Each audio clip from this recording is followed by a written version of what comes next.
Good evening, everyone. Welcome to tonight's City Council study session. Tonight we're going to be talking about, I believe, our ambulance service. And Larry, did you want to start this out, or we're just going to go right to the chief? All right. Good evening, everybody. Happy New Year. Yeah, same to you. Thank you. Thank you for allowing me this opportunity to talk to you about our deployment plan. That first slide's not real informative, but it does have a picture of our ambulance, what they're going to look like with the Star Life on there, so you can clearly see that the ambulances are ambulances. Tonight, I'm just going to talk to you guys about, give you an overview of our progress to, regarding deploying the actual ambulances here in the city. We're going to talk a little bit about terminology, definitions. I know probably,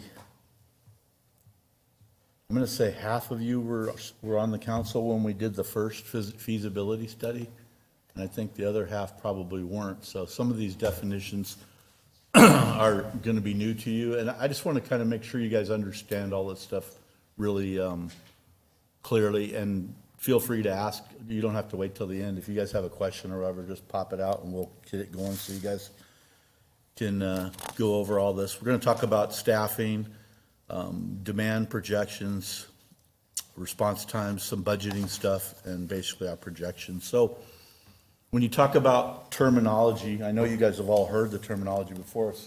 Certificate of necessity was what, when you guys first got the feasibility study, was in 2018. So it's been years. And again, I know some of you guys voted on some of these things, various aspects of this, a number of times over the years before we finally got awarded this in 2023. The certificate of necessity was a process that was put in place a long time ago to make sure rural areas of Arizona would be covered by ambulances. And it was kind of archaic, and it's changed a lot over the years, and it's changed a lot over the last few years because of complaints from fire departments and different folks. Like right before we started ours, you could have a CON hearing that would last for 2 months. And cities were saying that's ridiculous. That costs we can't pay for an attorney for 2 months worth of trial. So the state legislator went ahead and put some limitations on that and said, listen, you got 10 days to hear these cases. And that helped us. It actually made us save money because we didn't have to go to court. Typically they draw these things, the opposing sides or the intervener draws these out. Ours went to the final 10th day in that afternoon. So, I mean, literally it was drawn out through the entire process. But PSAP is a public safety answering point. Low acuity unit, you guys also heard the term low acuity unit. We put a low acuity unit in service in 2020. March 17th of 2020, we put that in service. Due to the stuff that was going on with COVID. Rather than exposing all 4 firefighters at a house to a COVID patient, we would send the low acuity unit. One would go up and approach the patient and deal with the patient. The other would stand back and do the documentation and stuff. That way we didn't have to put an engine out of service with 4 guys on it that had all been exposed to COVID. And it worked out well. And there's still some funding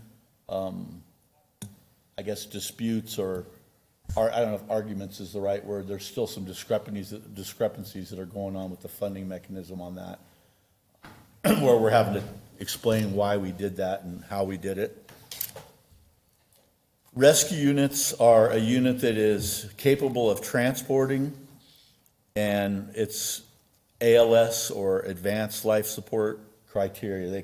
It's our most serious patients, our patients with chest pain, strokes, amputations, very serious traumatic type injuries. And those rescue units have an firefighter EMT and a firefighter paramedic on board. Basic life support is our EMTs. All of our firefighters, everybody that works for the fire department's an EMT.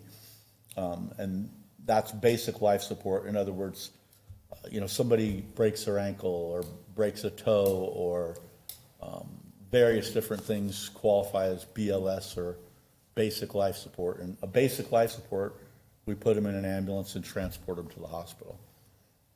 And typically on BLS transports, they're driving to the hospital with no lights or sirens. It's not a major emergency. It's something they need to go get looked at, but it's not a major emergency.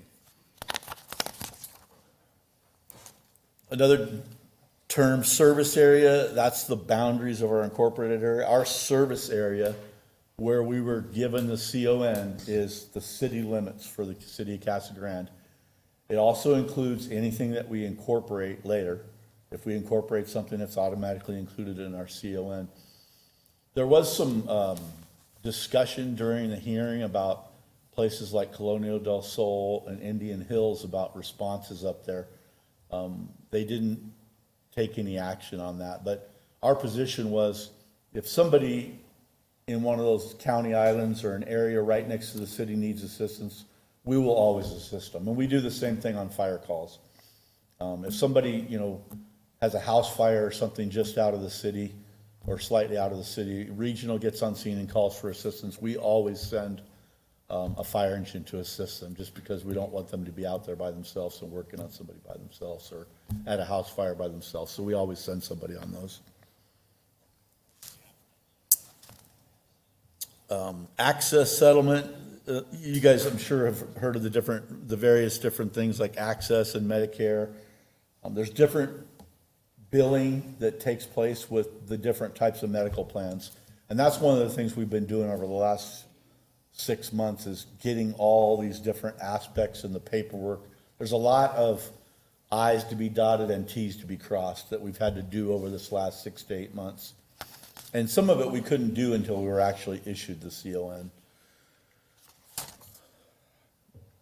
Basically, Hey, Chief? yes, sir. So you were defining some of these terms. I know what an EMT is, but what is an EMCT? EMCT? That's the same thing. It's just a similar term for it. Emergency Certified. I medical, think certified? certified. Oh, I okay. think C stands for certified. Certified But yeah, technician? EMCT is an EMT. Okay. EMCT paramedic is a certified paramedic. Okay, thank you. And you'll hear different terms. Sometimes you'll hear paramedics called CEPs, certified emergency paramedics. There's different terms for it. But, I mean, the bottom line is they're either. But you guys have more acronyms than, not quite as many as the transportation department, but almost. Yeah, and not like the military, but yeah, I mean, ours are either an EMT or they're a paramedic, one of the two. Okay, thank you.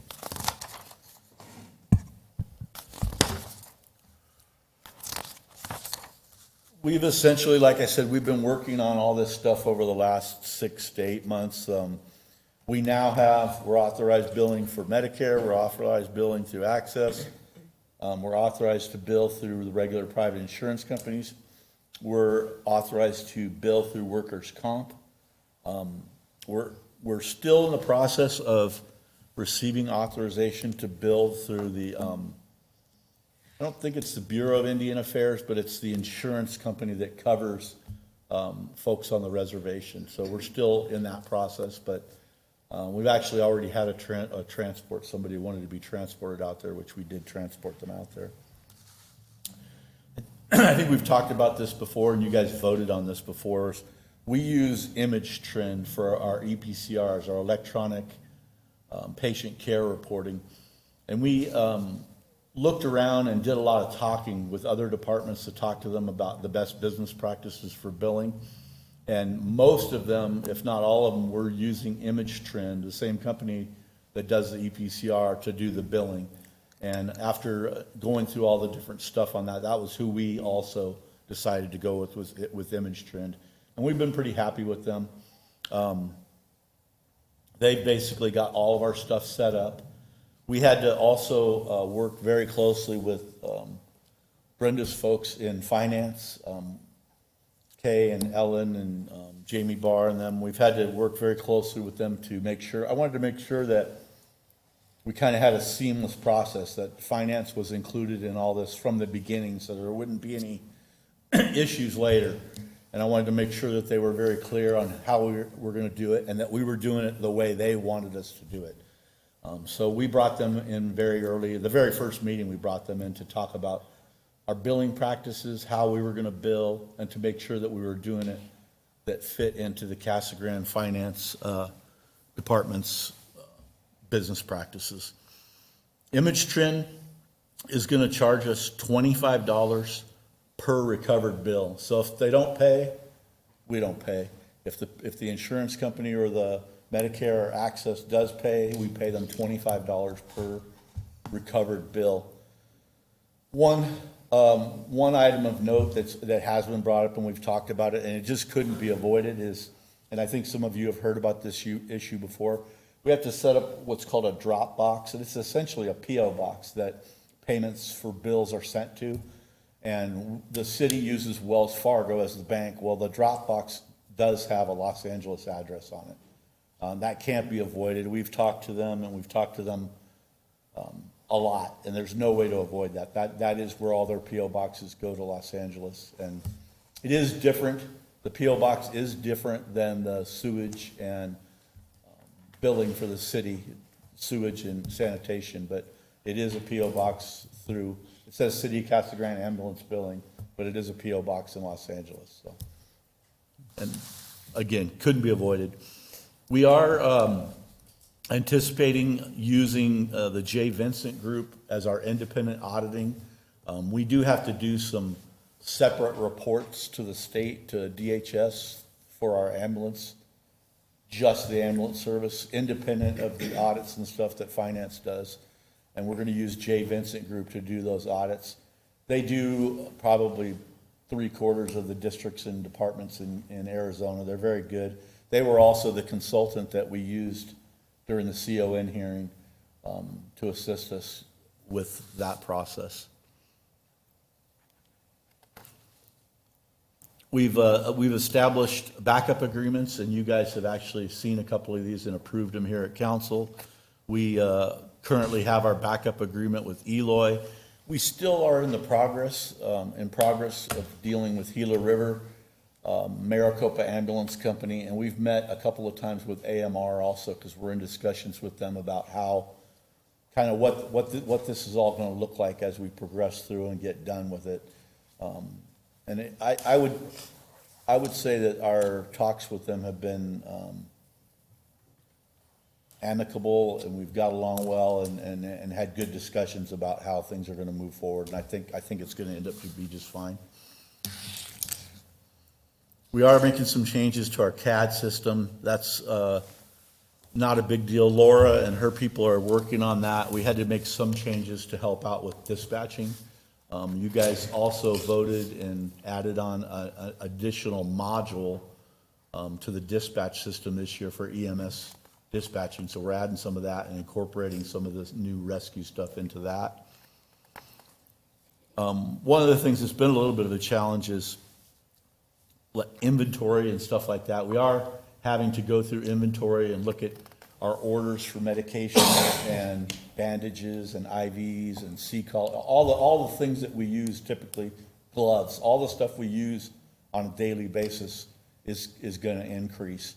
And we've had some increased costs of medications.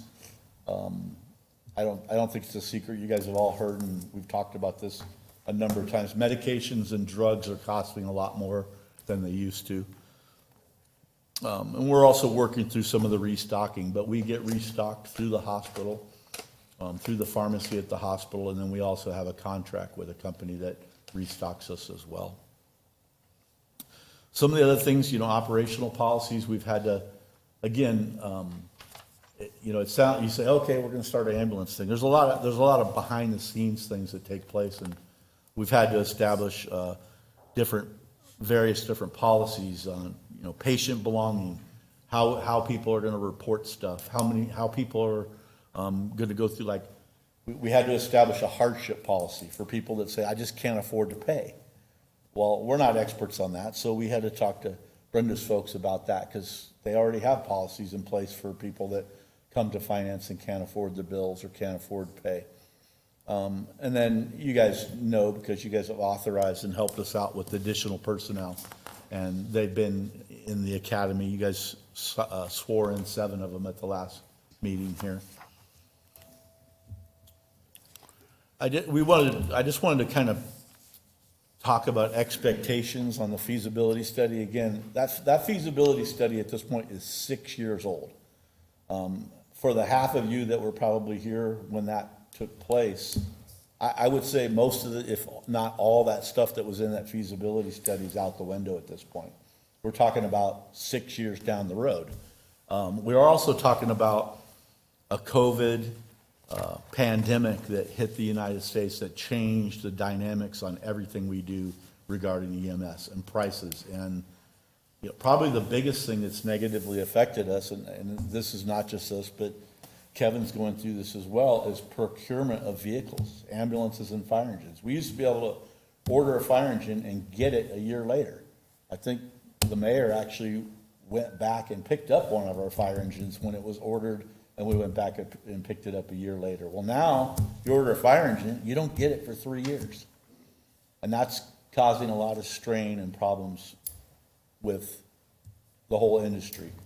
That's the same issue with ambulances. We used to be able to get an ambulance and get it 6 or 8 months later. Now you order an ambulance and you don't get it for 2 years or 3 years.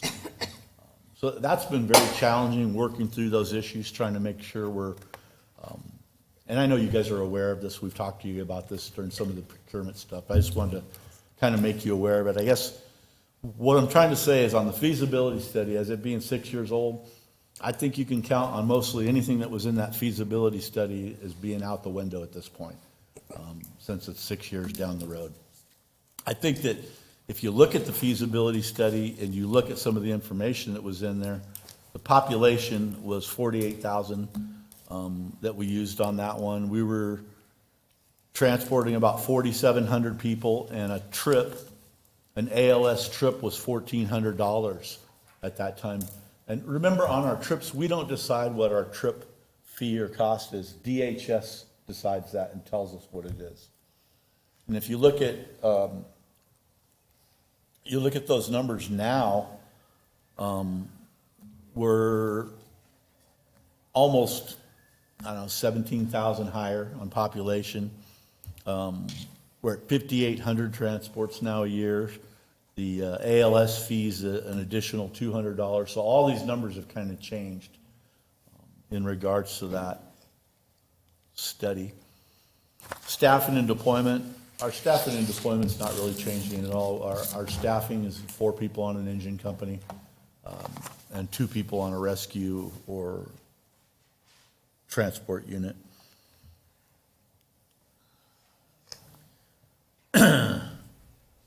This says we have 78 people, and that might be what we have right now, but when all is said and done, operations for the fire department, or basically firefighters, there'll be about 90 firefighters when all is said and done. When all the firefighters are in place, all the ambulance folks or the firefighters that are going to be working on the transport units are in place, battalion chief on each shift, and then Chief LaFalce and myself, there'll be about 90 people. And dispatch still has 18, I think, correct? Well, they're authorized 18. And then we also have 6 people that work in administration and headquarters and fire prevention. I would like to introduce you guys to that young lady that's sitting next to Laura Martinez back there. That is Shannon Cole. She is our new administrative assistant that's going to be in charge of ambulance billing. So today was her first day, and her very first day she gets to come to a council meeting, so lucky her. Welcome to the fire. Pardon the pun. Couple things on this. There's not a whole lot of information that you guys don't already know. I think you guys already know our fire engines have 4 people on them.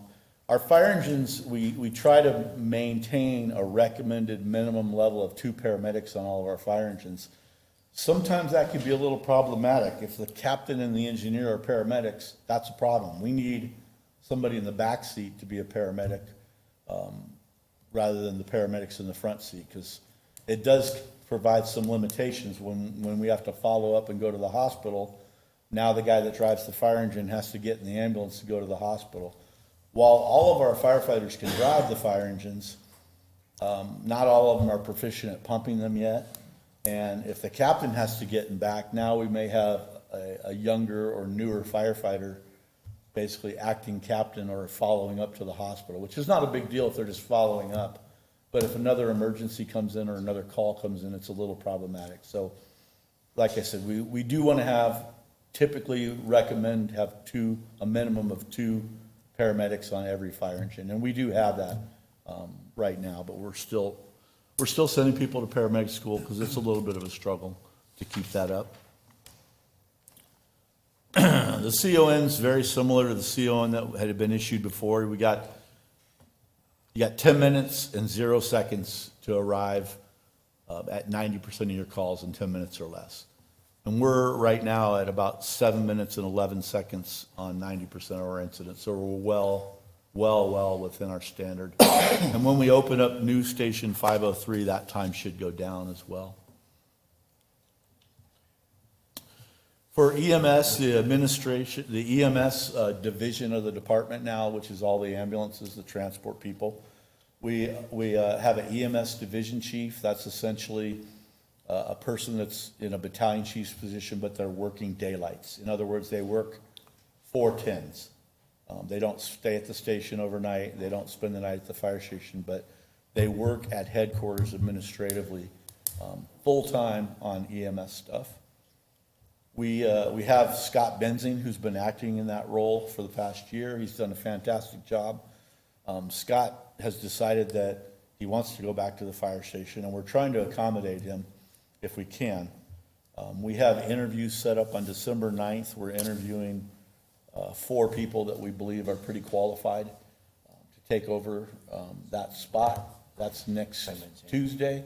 January 9th? January, I'm sorry, what did I say? December. Yeah, sorry. Just, it's January 9th. Okay. Next Tuesday, a week from today, I think. Next Tuesday, I'm having trouble with this whole 2024 thing already. What else? Let's see Chief, here. can I ask, are those internal candidates only, or, None of them are internal. okay, That one's from Eloy, one's from Gilbert, one's from Queen Creek, and one is from Maricopa. All 4 of them are from fire departments. And 3 of them are currently battalion chiefs at those departments, and one of them's a captain. And all 4 of them have experience in EMS, so. And they're also, all 4 of them are also paramedics. So Chief, and explain to me the difference between a paramedic and an EMT. It's in the presentation. It's essentially the amount of hours of training you go through. Okay. I think an EMT's around 120 hours, and I think a paramedic's over 400 hours. Do you remember? Paramedics can give IVs. None of the people here have been through recently. It's been a long time, but I want to say EMT's like 110 hours or 120 hours, and I think paramedics. Is it more intense medical training too? Oh, much more. Okay. EMT paramedics, EMTs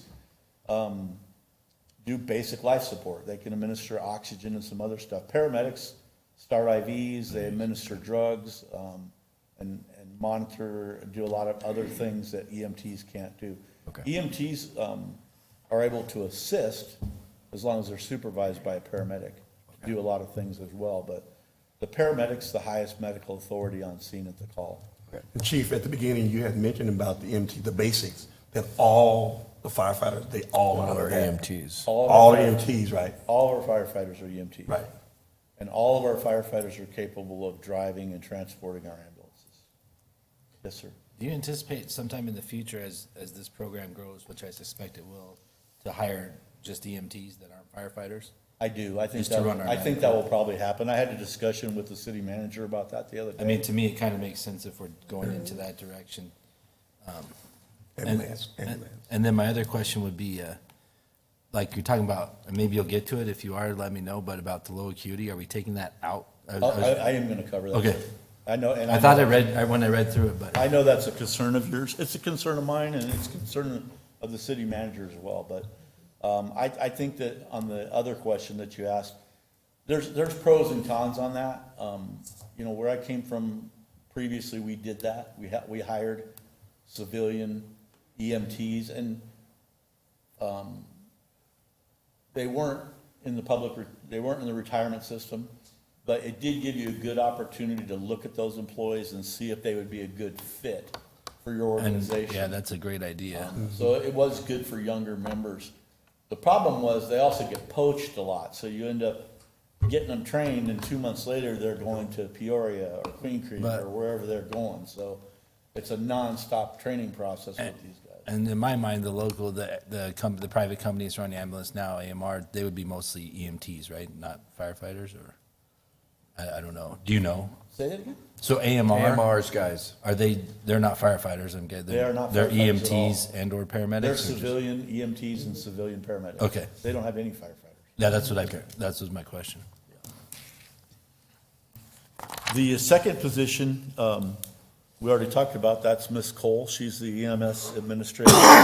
She'll basically be managing all things EMS billing at her office.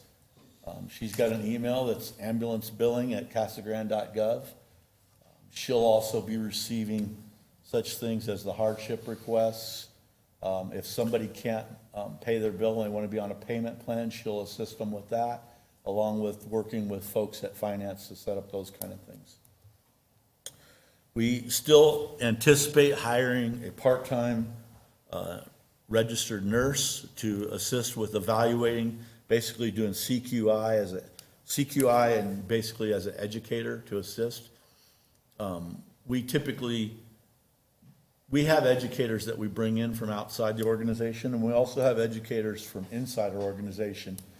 I think everybody's been through both those things over the years in the various jobs you guys have had.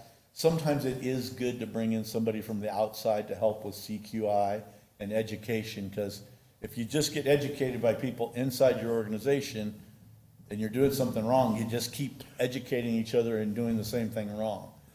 So I feel, and I'm a strong advocate for bringing in people from the outside to look at your organization and say, yeah, this is the best practice, or, hey, this is probably a better way to do this, why don't you look at this?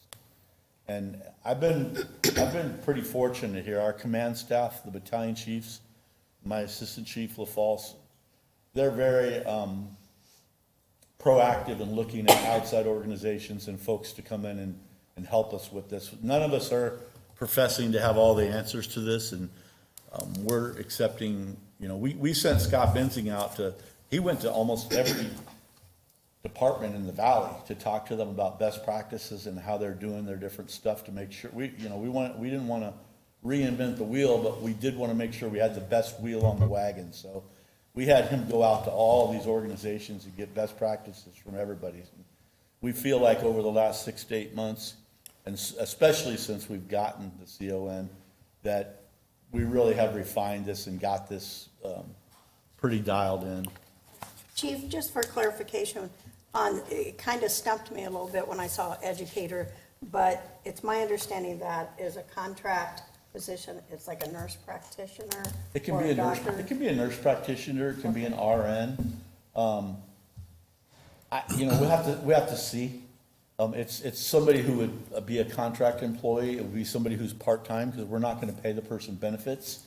And it's a good job for somebody that has extra time to do that, because maybe that already works at a hospital, or that already does the job for a hospital, because a lot of it isn't a lot of work where they're sitting in the office. It is work you can do from home, because they're gonna basically be reviewing reports and doing CQI on written reports that our paramedics have done. And we also have our own medical director, Dr. Matthew Earl at the hospital is our medical director.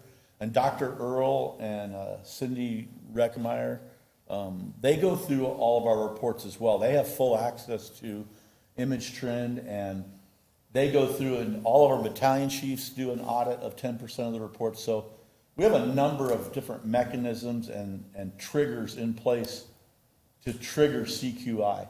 All of our codes are CQI. The battalion chiefs go through them. And with Image Trend doing our EPCRs now and our billing module, as you go through that, now it actually highlights stuff in red. If something's missing, a required item is missing or not there, or incorrect, they put the birthday in wrong and it's not the correct format, highlights it in red. And that's one of the jobs that Ms. Cole will be doing, is going through, along with the EMS chief, is going through reports and validating, because the next day after, like this last weekend would be a difficult one to do it, but tomorrow she would come in and she has to validate the 40 or 50 calls that we went on during the last 24 hours to make sure that the reports are all done correctly and that there's proper narratives.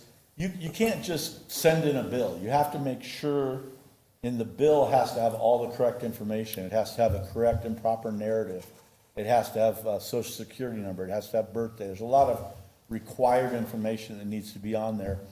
And she will be going through those to make sure that it's all on there. And then once that's all in there, I guess for lack of a better term, they hit a button and that transmits all the completed reports to Image Trend so they can get it out for billing right away. Chief, I have a question on the part-time position. Is that, you don't see that as a full-time need?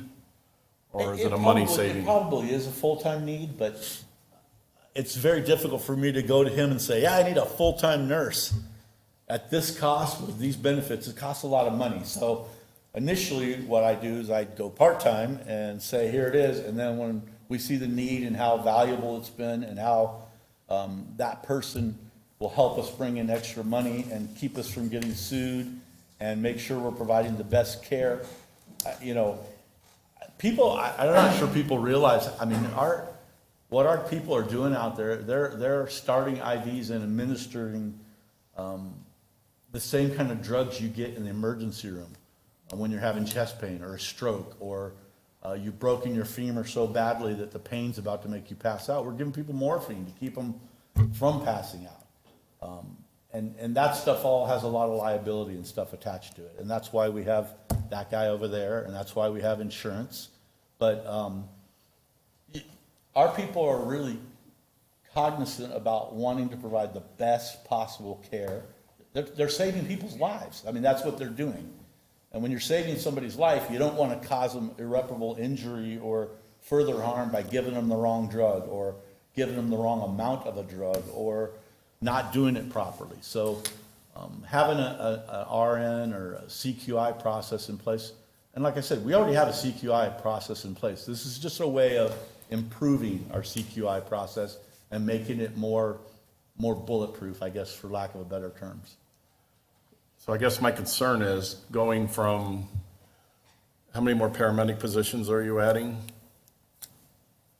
Well, when you talk about positions with us, remember it's different. So we're adding 4 ambulances, Right? which is 4 paramedic positions, but there's 3 shifts. So there's really 12 additional paramedics coming on board. But I guess where I'm leaning to is, when we look at the expertise of our paramedics as we're getting started, I would say we're probably more in the beginning stages of paramedics who are probably not going to have the experience that the city of Phoenix has, who may have been offering these services for years, not having somebody there for education as a budget savings thing. Is that really the most Well- practical, or is it more practical to have somebody to really mentor these new paramedics in the No, service? I got you. I understand your line of thinking and the thought process, but we're not these aren't brand-new paramedics or brand-new guys. We send 3 or 4 people to paramedic school every year. Right. Those guys come out and work with a more senior paramedic and are supervised before they're just out on their own. The paramedics that we're bringing into the program now, the paramedics that are going to be manning this are paramedics that we're moving off of existing positions and existing rigs. They're people who've been paramedics for a long time. We have very few, we have 3 brand-new paramedics that just graduated in December. So you're confident you have the expertise within the ranks already, and this position's not needed full-time yet, even though I thought I heard you say you'd like it? Well, I'm trying to help you, chief. I got you. Don't put me on the spot like that. Listen, if you can make that happen, make it happen. I'd love to have it. I'm not going to turn that down. It's something we would use, and it's something that would be valuable, and it's something that would help us. And I feel like the nurse is going to eventually, not not eventually, I think the nurse is gonna end up paying for herself in terms of CQI and in terms of, it's hard to quantify, we did get sued because she did this. Well, you can't quantify that, but that's a great thing, because if we're not getting sued, it means we didn't do anything wrong. We don't want to do anything wrong. That's our goal, is to make sure we're doing, And Chief, we're not necessarily standing up all 4 ambulances at the same time, are we? we We're are gonna not. kind of So phase. that's actually the next part of my Yeah, presentation. so we're going to phase into this, so I would think at some point in time, maybe a full-time position might be warranted. But I also know the challenges of hiring nurses that aren't working within the medical in a hospital. Right. And because they make good money when they're working in the hospital, so. But you also, that also is the argument of why it's difficult for me to hire a nurse, because they do make good money. And if we hire a nurse, it's gonna be good money, and it's gonna be benefits. As you said, it may pay for itself, but I don't want to beat this dead horse. Probably not the good metaphor to use in today's. But to Jeff's point, if you look at the numbers and the matrix of how that person, how much work, then we can validate that a full-time position is necessary versus somebody starting part-time. So I'll give you just a comparison. So my old department, where I came from, we had, I think, 12 paramedic units, 12 or 13 paramedic units, and we had 3 full-time nurse educators, and then 1 head person, director of education, so a total of 4 nurses for the 12 units, and we're gonna have 4 units. So, yeah, I think, like I said, a full-time person would be great. That's just not usually typically how things work out when I'm asking for personnel around here. I gotta justify it. I'm not criticizing, that's just the way things are. We're very conservative and make sure that we're doing the right thing when we ask for positions and people. So the low acuity unit, the LA unit, LA 501, is gonna be our first rescue. It'll be Rescue 501. And that will be out of Station 501. Don't pay any attention to the apparatus that you see in there that says 502 on it, because the one that's actually the 501 is our ambulance that we bought in 2018 for a replacement, and the engine blew on it with 40,000 miles on it, which was very disappointing, because diesels are not, that's not supposed to happen to diesel motors. But it's in the shop being repaired. I don't know when it's coming out, pretty soon. Oh, did it? Oh, we got it back today. So maybe when you see the unit that's at 501s, it'll say 501s on it. The 3 paramedics and 3 EMTs that work at Station 501 right now on the LA unit are gonna be the Rescue 501. Those personnel will just snap right over. And I guess, just to clarify, again, this isn't something new that we're doing. Our paramedics start 95% of the IVs on the patients that we respond on now. Our paramedics give medications to all the people that we go on calls on now. Our LA unit has responded on 2,500 calls in all 3 years of existence. It's responded on 2,500 calls. So it's actually very busy. And they transport, a couple 100, 200 people a year because of the issues we were having with the private ambulance company. But same thing, they're starting IVs, and those guys, they're very experienced, the people that work on there. Rescue 502 will be the second one that's gonna go in service. It's gonna be Rescue 502, but because Station 502 cannot accommodate a rescue or the people, it'll be responding from 504s up on McCartney. And we're still working on the 502 issues.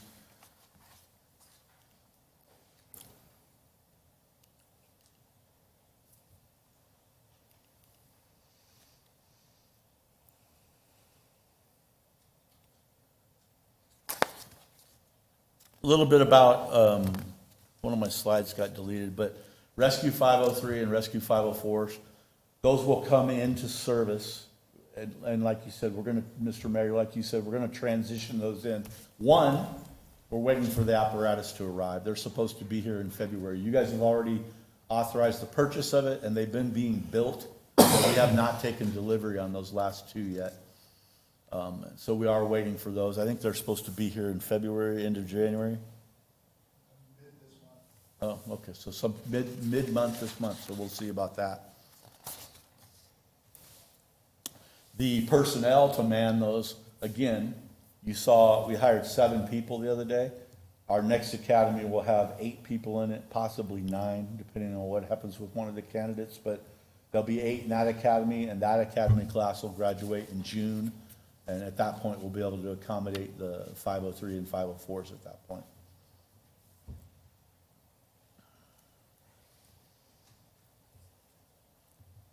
This is a little bit about the LA unit that's up there on the slide. So the low acuity unit, I think we all agree that the low acuity unit was very, very popular. I think it was a very positive thing for the city. Unfortunately, with me adding a rescue, the natural transition is that we take those personnel and turn it into a rescue. But again, that's one of the things that we're going to be asking for in our budget request this year, is to replace the low acuity unit. I think the low acuity unit showed its value. I don't think that there's any doubt. I think most of you know this. I think the city manager knows it as well. Taking 2,500 calls off of 501s and 502s and having the LA unit responded on it helped a lot. It also saved us with, when we weren't able to get or we had the day after Christmas, 26th of December, I'm listening, I forget where I was going, but first thing in the morning, 8:30 in the morning, I hear AMR's got an ETA of over an hour. They're sending an ambulance from Phoenix. And the LA unit was able to help us out on those kind of things. And I'd be remiss if I didn't also, again, mention Eloy. Eloy is our saving grace. They help us a lot on calls, and we're going to have an agreement with them where they're going to assist us on calls, and we're going to assist them on calls. And you guys have already approved that, but I just want to mention that Eloy Fire is tremendous to us. They're a great partner, and they help us a lot. But Chief, on those, it's not the regular mutual aid agreements, is it, because of being? It is not. The other mutual aid agreement is specifically related to fires, the mutual aid agreement. This agreement is basically it's called a backup agreement. You guys approved it. We send those to DHS and they keep them on file. And the only reason it's a little bit different is because it allows for billing. If Eloy responds into the city of Casa Grande, it's not in their CON area, but they are able to bill for it because they have an authorized backup agreement, and vice versa. If we respond into Eloy, we're allowed to bill for it because we have an authorized backup agreement that's been approved by basically the leadership or entities from the city. And Chief, on the backup agreement, so how do you see that with AMR as we move One, forward? it's a little different. It's not a backup agreement with them. Okay.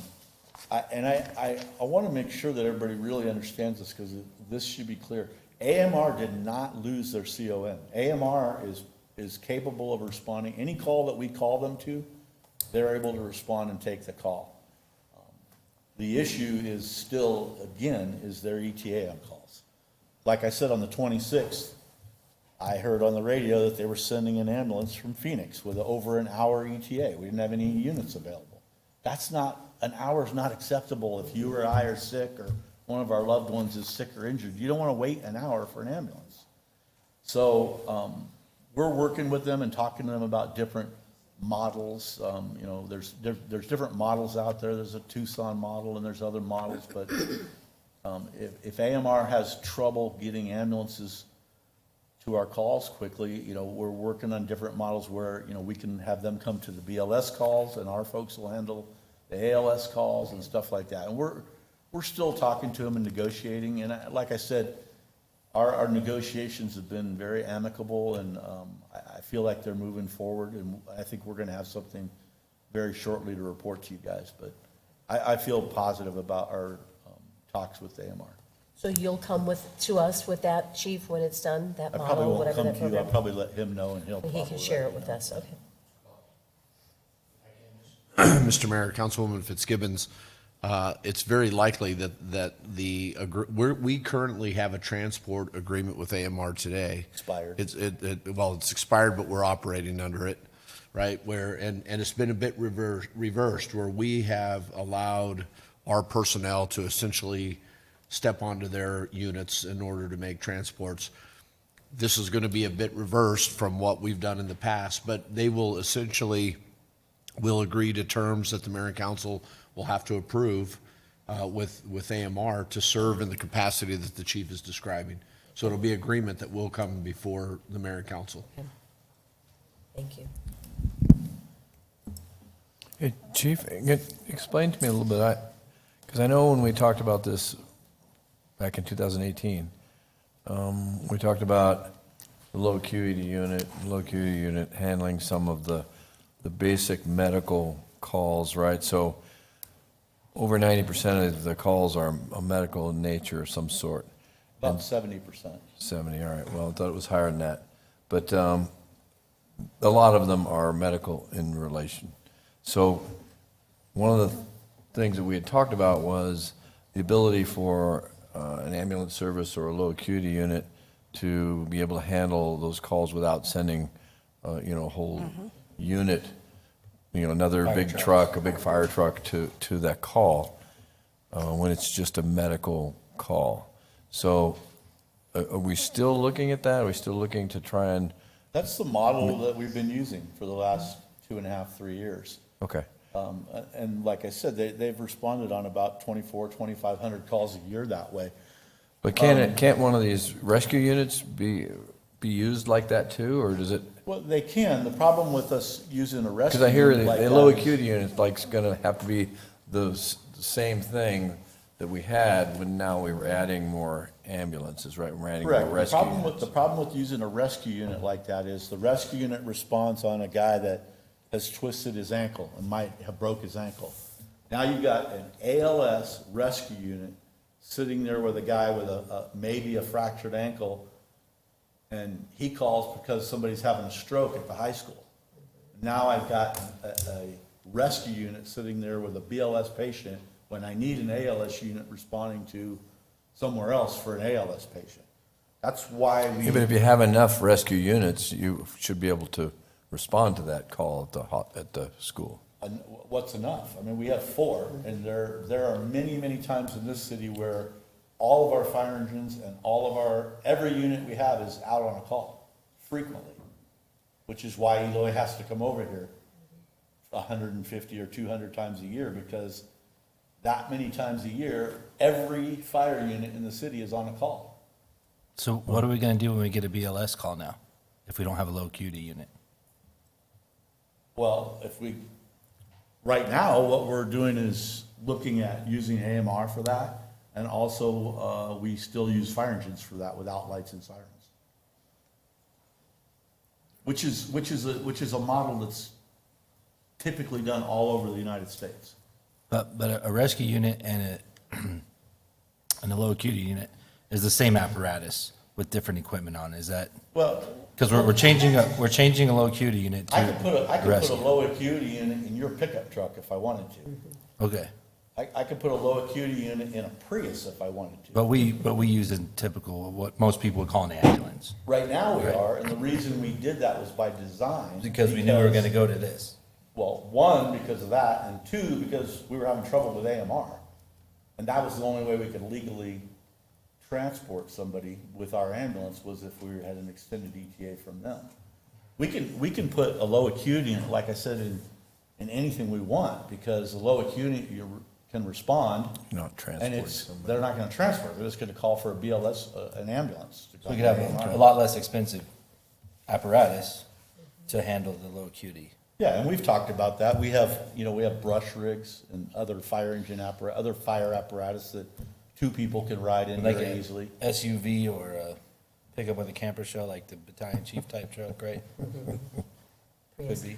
So Well, and I think, like you said, I mean, we've seen the success of this over the Yeah, years. I mean, I hate to lose and it. I would hate to lose As a it community too. service as well. And so I think, you know, like you said, there's some discrepancies in funding, so, you know, maybe in the next funding cycle, I really hope we do take a look at it, because you would hate to take that piece out, you know, of the, you know, the department there, because it has been so successful. So I really hope that we can take a look at it and see.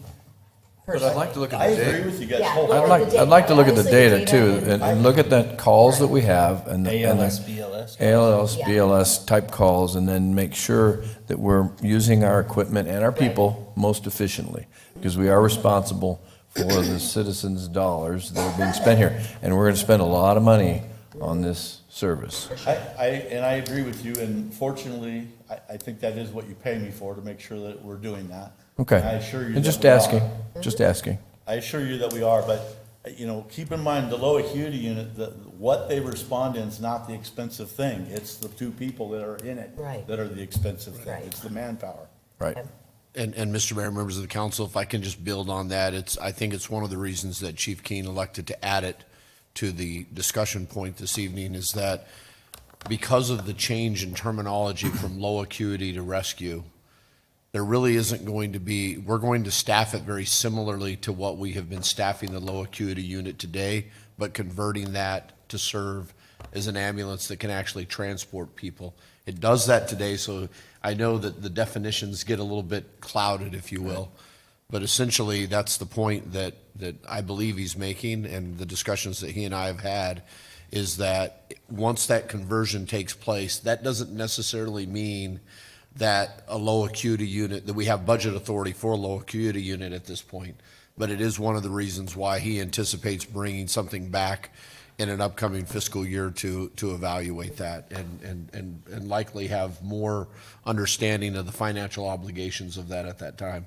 But what I'm hearing is there's going to be an expectation of some data that goes with that, and certainly we will make sure that we show that. I think from my perspective, one of the elements that have been positive on the low acuity unit, and I know that Councilman Herman and the mayor have really talked about this in past years since we stood it up, is that it is going to relieve the number of calls that are transpiring out of Station 501 and 502.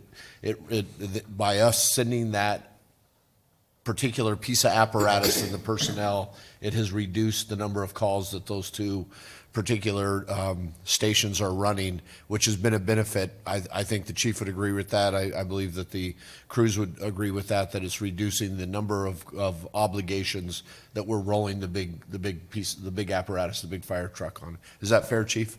Absolutely. I need the fire engine to be available when a fire happens. Right. I was gonna say, then we have the 4 people available on a fire engine to go Right. respond to a And fire. I can't tell you what the low acuity is gonna look like in the future. We've talked about this as well. It probably will be 2 EMTs rather than a medic and an EMT. I'll use the medic for a rescue, and we'll put 2 EMTs on a low acuity. And that's truly how a low acuity is supposed to work. It's supposed to be for low acuity calls to relieve that. Listen, I would love to have 2 more. I'd love to have a low acuity unit to put up in the north end of town, but I haven't had that luxury. I think the LA unit would be even busier than the 24 or 2,500 calls if I didn't keep them just in 501 and 502's area. They only handle calls on the south side of the city. So, Thanks, Chief. in terms of the deployment, the unit that's at 501s is in service and transporting people to the hospital right now.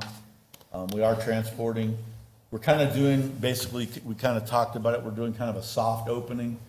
Scott Benzing is following them around during the day and sometimes in the evening, going on calls with them, kind of troubleshoot, make sure there's no issues, answer any questions, watch the restocking of drugs and IVs and bandages and all that stuff issue to make sure that our battalion chiefs have a good handle on it. Our battalion chiefs do a great job supervising, but we're adding an additional thing for them to supervise.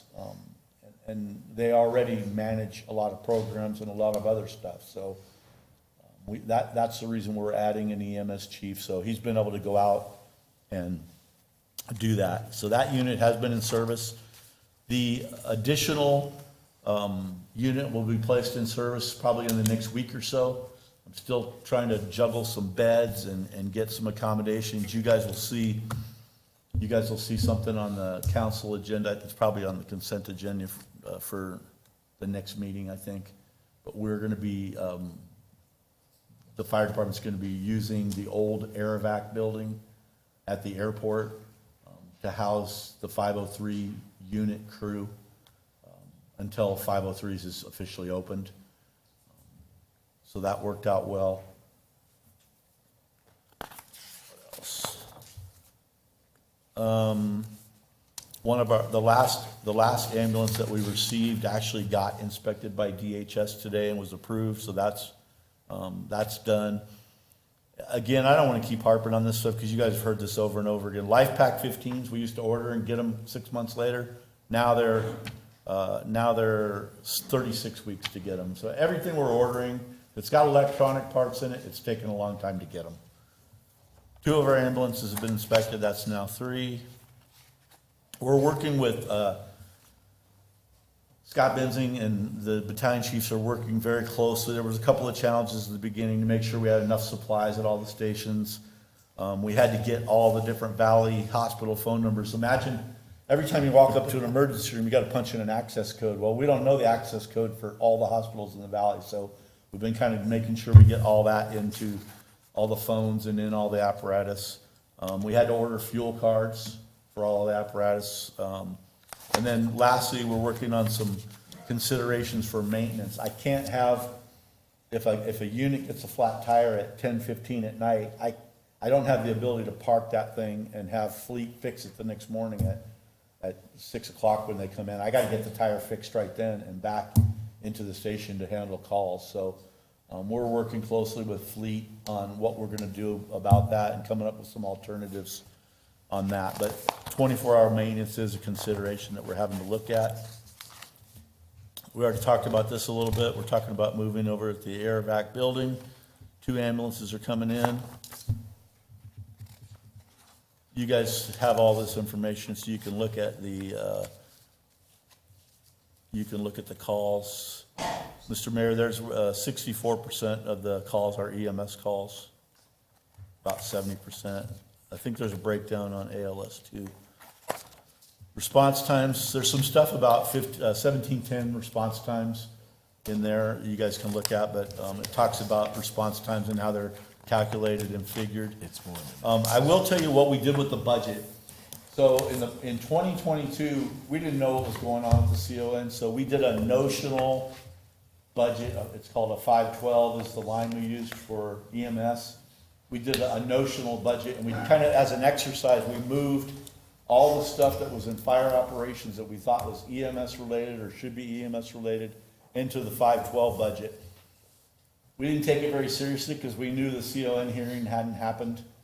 This year, we took it a lot more seriously. We moved all the expenses that we thought could be allocated to EMS and moved them into the 512 budget and did a very extensive budget, 512 budget, and you guys adopted this budget. You'll see there's been no expenditures out of it yet because technically we aren't expending any money out of it yet. We'll turn that on probably in the next few days. Mr.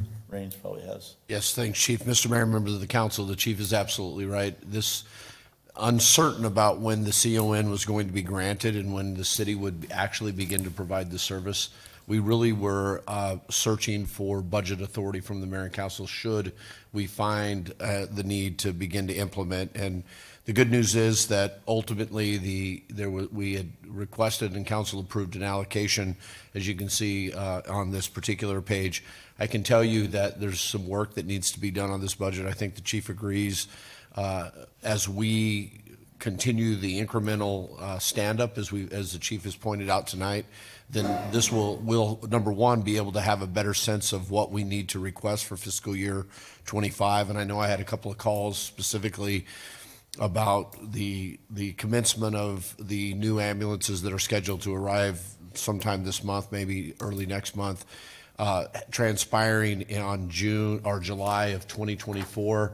but yet in the narrative, it said fiscal year '25. We were going by fiscal year there, but essentially this budget will be refined, and ultimately, I anticipate that we'll begin our billing here very, very shortly, and we'll have more information, more data on the financial element of revenue streams for providing these services versus the costs associated with providing ambulance transports. And so we anticipate giving the mayor and council updates along the way. I would anticipate that we will be able to dial these numbers in a little bit more by the time we get to our budget retreat in April. And then again, in a year from now, I think we'll have a much better understanding of the expenses as well as the revenue stream that we're seeing. And the key element of that is the collection rate that we're recognizing as part of our revenue stream.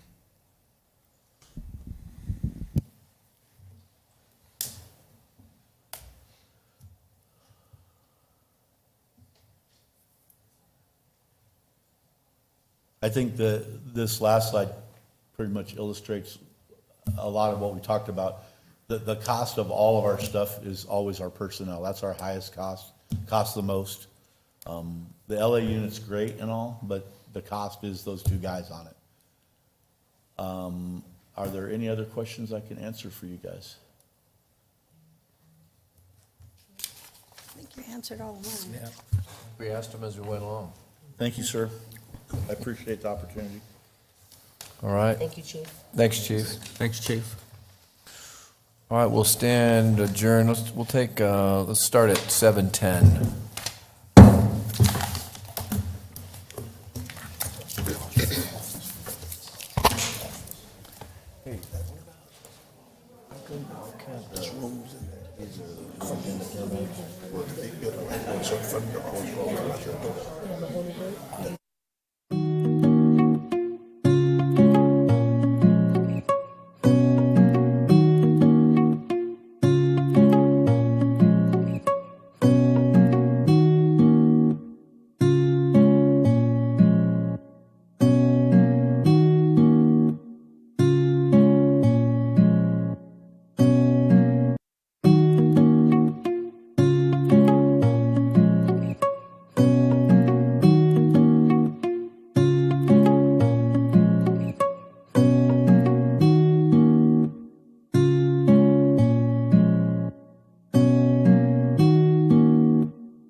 All right, good evening, everyone, and welcome to tonight's city council meeting. It is 7:10. Apologize for a late start.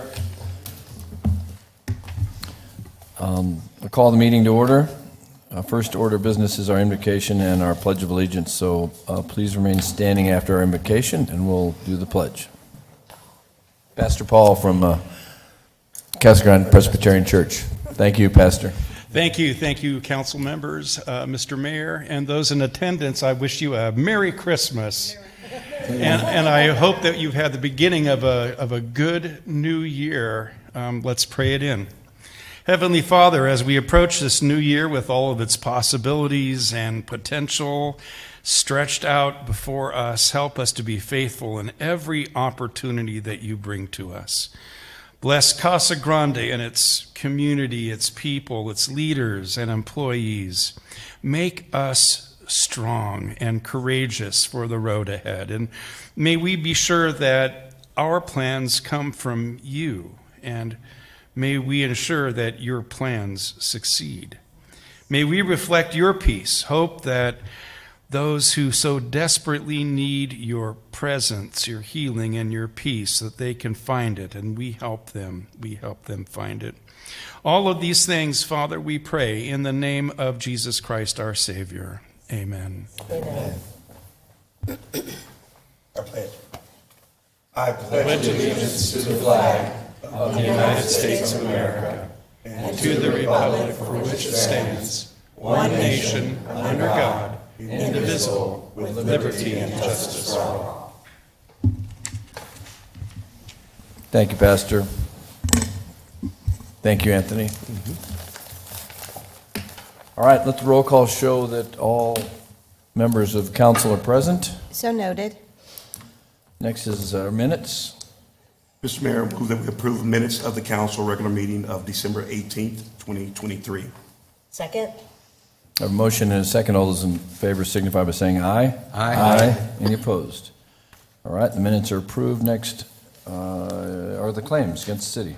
Mayor McFarland, I move to accept and pay the claims dated December 13th, 2023 to December 26th, 2023 as presented. Second? I have a motion and a second. All those in favor signify by saying aye. Aye. Any opposed? All right, the claims are approved. Next is item E, which is our meeting agenda. Any changes from staff, Larry? We got none, Mr. Mayor. All right, any changes from the council? All right, seeing none, then I'll entertain a motion to approve the agenda as it is presented. So moved. Second? Motion and a second for our meeting agenda tonight. All those in favor signify by saying aye. Aye. Any opposed? Okay, the agenda is approved. We have no special presentations, so we'll move right into our consent agenda. All items with an asterisk are considered routine matters and will be enacted by one motion and one roll call vote of the council. There'll be no separate discussion of these items unless a council member or member of the public so requests, and in which event the item will be removed from the consent agenda and considered in the normal sequence of the agenda. Is there anybody on council who would like to remove anything from the consent agenda? All right, seeing none, anyone from the public? All right, seeing none, I'll entertain a motion to approve. Mayor McFarland, I would move for approval of the consent agenda as presented. Second. All right, a motion and a second. Gloria, can I please get a roll call vote? Councilmember Lavender. Yes. Councilmember Huddleston. Yes. Councilmember McBride. Yes. Councilmember Fitzgibbons. Yes. Councilmember Herman. Yes. Mayor Pro Tem Edwards. Yes. Mayor McFarland. Yes. All right, that takes us to item H, which is our public comments. This is an opportunity for the public to address the council. I would remind you to keep your comments to 3 minutes, and we will, since it's not an agendized item, we can't respond to it. So please don't think we're rude by not commenting. I do have a speaker card here, so I think Jan Reynolds, since you submitted your speaker card, you can go first. Happy New Year, And everyone. I'm sorry, I need also state your name and your address, please, for the records. Jan Reynolds, 762 West Kingman Drive, Casa Grande. Thank you. Thank you. Thank you for allowing me to be here. I wanted to share with you an event that's going to be taking place in Casa Grande. And it's an event that, a ministry actually, that God had put on my heart back in 1985. So I was just a mere child. But anyway, it was a time when God had asked me, spoke to my heart to do an outdoor musical drama, a passion play, the last days of Jesus' life. And I acknowledged that, I would do that. And for 9 years, back on the East Coast, we brought this passion play to communities, and thousands came to see it. The media covered it greatly. And the beauty of it wasn't a church that put it on, but it was a coming together of many churches. Actually, we had 17 churches that were involved. And so that's been 27 years ago since the last passion play that I did, and I kind of thought maybe God was moving me on to different things. But this past year, January 23, he spoke to my heart again to resurrect it.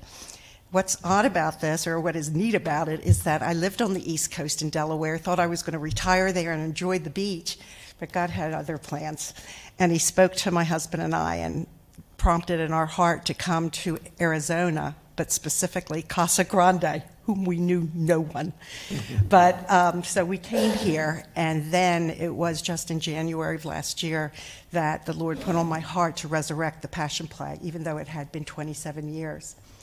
So here I am again, God moving in my heart, writing a script, getting the churches to come together, and I'm just new here. I don't know a lot of people, but I'm here to share this with you because it's something that is so dear to my heart, and I am praying is going to be so dear to Casa Grande's heart. So there's lots of work that is behind this. We've been working almost a year. It's a budget of about $10,000, and we're raising money. We have about $3,500 so far, but I'm just sharing with you that we can all come together to help this ministry. It is a free event. It is family-friendly. We are going to actually even have a petting zoo because we are going to be debuting some animals, and they're going to be a part of it, and we want the families to be able to, for it not just to be an adult passion play, but for the children to be a part of it as well. So the family part will begin at 6 o'clock, and it will be Palm Sunday weekend. And the reason why is because we have so many people from different churches. We don't want to take them away from their churches on Easter Sunday and that weekend. So we're going to come together the weekend before to celebrate the Lord's Passion. It's a nonprofit ministry. It's the first time this has ever been done in Casa Grande. I'm excited. I can't sleep. I just wake up in the middle of the night. I'm just so excited about this. And oh my goodness, dear council, please hear the cry of my heart that we can all just reach out and share this information. I've given Larry Raines the information for you. Please reach out and share and let the community know what your heart is all about. Thank you. Thank you. you, Jan. Thank you, Jan. Paul, we have her number.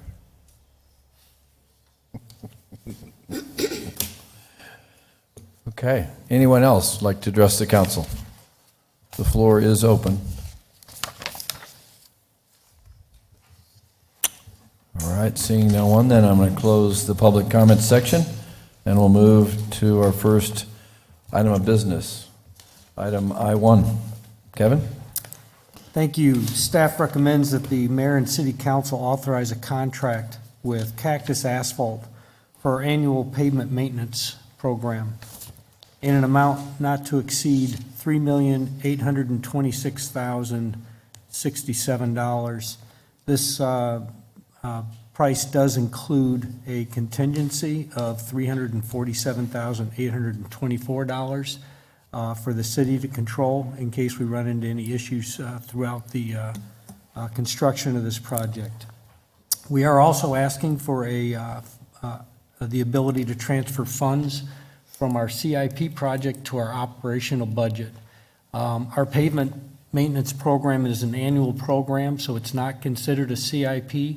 It's in our operational budget. However, because of cost savings on an earlier project this year, we want to take advantage of those excess funds to help boost our pavement maintenance opportunity this year. So That's what the transfer of funds is. This will be a one-time transfer. It will not impact our operating budget. We'll still go through our budget process, and this will have no impact to what we're going to be asking for next year. We are taking advantage of the one GPA contract, which we've used in the past. This one is contract number 22-15P-01.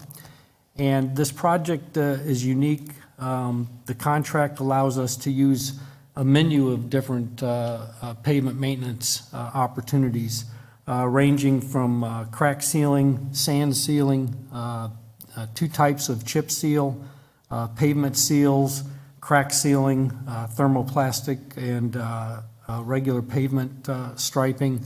So a variety of options for us to work with the contract to come up with the quotes for each of these project areas to really right-size the maintenance based on what the street pavement condition was.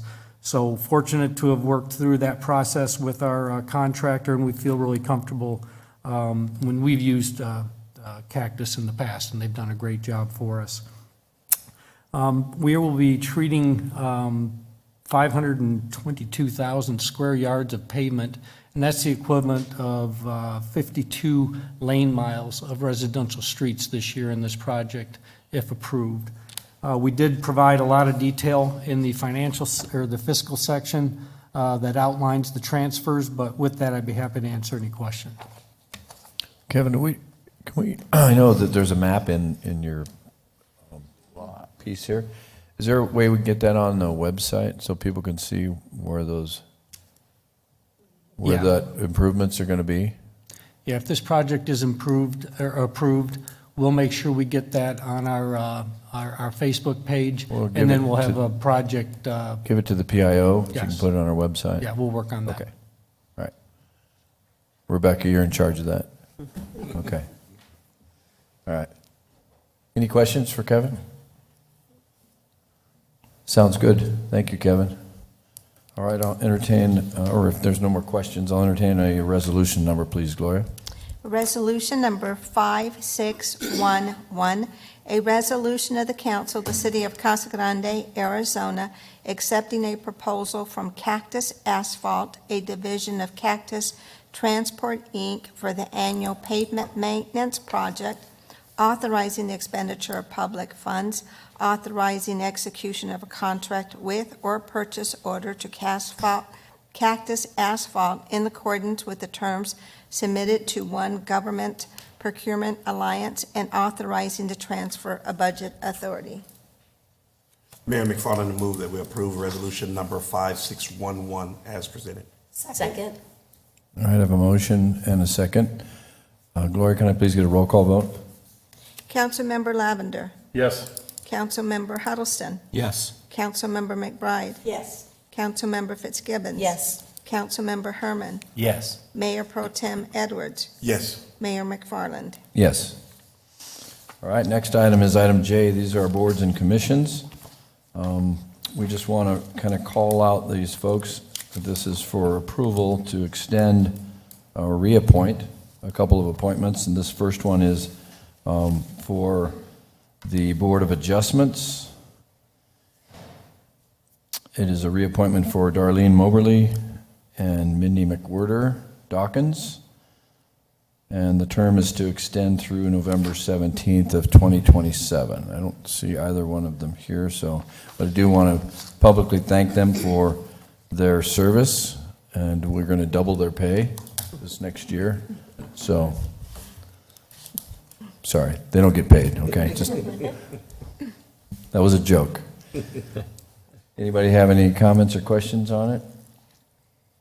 Then I'll entertain a motion to approve these two young ladies. So moved. Second. All right, I have a motion and a second. All those in favor signify by saying aye. Aye. Any opposed? All right. Again, congratulations to Darlene Moberly and Mindy McWhirter Dawkins. So thank you, ladies, for your service. Next item is J2. This is, again, another reappointment. This is for Nicholas Medal and Victor Gomez, and this is to the Transit Advisory Committee with terms to extend through November 21 of 2026. Nick is here. Nick? There you are. Thank you, Nick. Thank you for your service. We appreciate it. And your house looked beautiful too, by the way. It was part of the parade. Anyway, yeah, again, want to thank them both for their service and continued service. And anybody have any questions or issues? All right, then I'll entertain a motion to approve these two gentlemen. So moved. Second. A motion and a second. All those in favor signify by saying aye. Aye. Any opposed? All right. Sorry, Nick, you're in for another couple of years. All right. Again, thank you. I think that's about it. We have no exec sessions, no public meetings, no ordinance resolutions. We have reports. So I'm going to start to my right, Bob. Happy New Year to everyone, and other than that, no report. All right. Lisa? Again, Happy New Year. It was a great holiday. Hope everyone had a great Christmas and New Year's. No, of course, the transit, again, thanks, Nick, but it's exciting that we reached the 5,000 rider last week, and so that's so exciting. So thank you to the committee and everything you guys Was it are last week doing. or is it this week sometime? Was it last week or this week? Last week. Last week. Yeah. We missed it. You didn't see it? I was was on Facebook? Yeah. I wanted to be on the Oh, bus. you wanted to be on the bus. Oh, well. You have to relive it. Go for the 10,000. 10,000. All right, I'll go for 10,000. That'll be soon. And then the Martin Luther King Day of Service, Councilmember Edwards and Lavender and I are on this, and we're excited for the 15th. We have a great activity plan with Yes. the service component as well as a celebration, so we invite everyone to come and join in, and if you would like to help with some of the service projects, let us know. The mayor will be speaking, and so yeah, we're looking forward to the celebration of Dr. Martin Luther King's birthday here in the city of Casa Grande, so looking forward to that. That's it for me, Mayor. All right, thank you, Lisa. Anthony? Happy New Year to everyone. We're looking forward to a blessed 2024. No reports. I know this weekend on Saturday, we have the CG Lifestyle Show.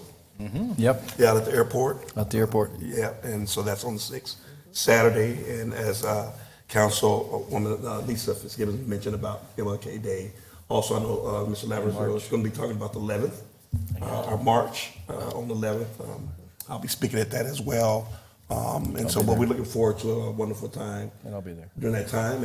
And the mayor will be there once again as well. And so, but thank you, appreciate it. All right, thank you, Anthony. Matt? Thank you, Mayor. Happy New Year again. And a couple things this month. January 20th is the 20th anniversary of the Youth Commission. They're having a little reception. You should have gotten your invitations via email.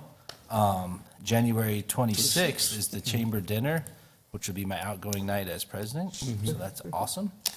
And exciting, just announced, is the Tourism Board, the DMO organization, is having the first annual Southwest Taco Fest on March 30th Mark your at calendars. Dave White Park.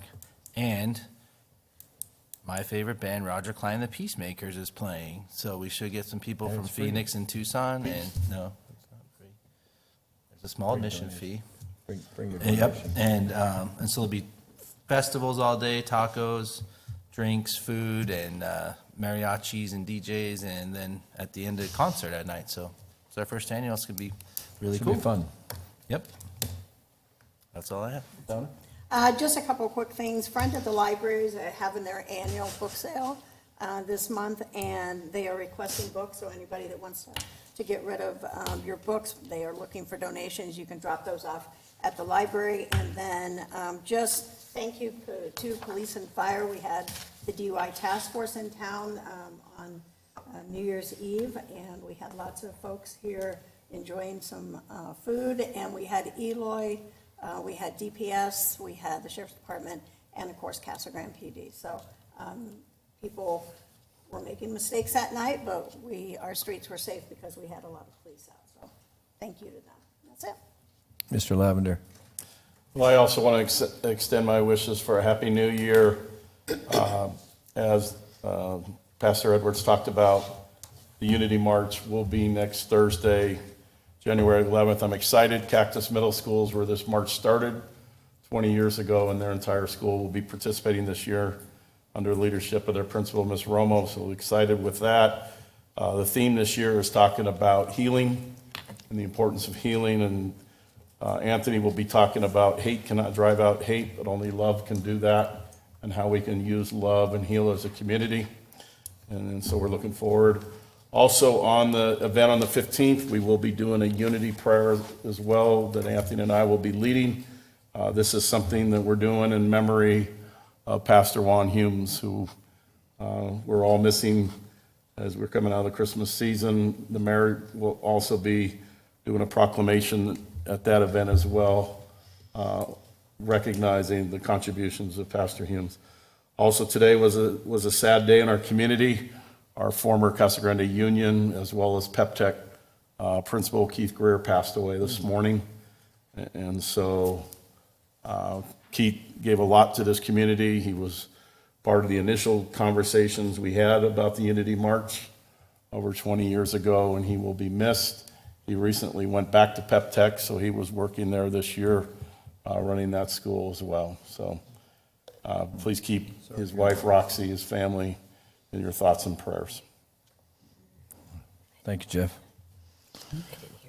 I don't have a whole lot, just to let everybody know that Kohler did get their TCO, which is a temporary occupancy permit, so they are starting, you'll start to see activity out there.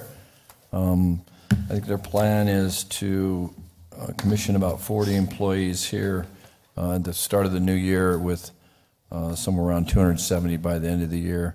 And so we'll start to see some activities with the Kohler plant out there on the west side of town. Also, there is some construction that's going to be happening on Florence. It's actually out for public comment right now. It's on Florence and Colorado Street. We're going to be putting in a median and left turn lane going north on Colorado. Oh, never mind. It's out there for public comment. Can I say that? Okay, thank you. And then lastly, I just want to compliment Brenda and her team. They were just awarded the GFOA Certificate of Achievement. It's a Certificate of Achievement in Financial Reporting, again, for our financial department. So great job to your staff. Please give them our compliments and thank them for what they do. We did get a report on LED lighting projects too, and I think, what'd you tell me, Larry, $150,000 we saved last year because of the LED lightings for our street lights that we invested in, what, about 5 years ago now? I think it's been about 5 years, hasn't it, Kevin? Somewhere around there. So anyway, trying to save where we can, right? Right. All right. Anyway, that's all I have. Happy New Year's to everybody, and a nice short meeting tonight. Thank you, everyone. Thank you. Meeting adjourned.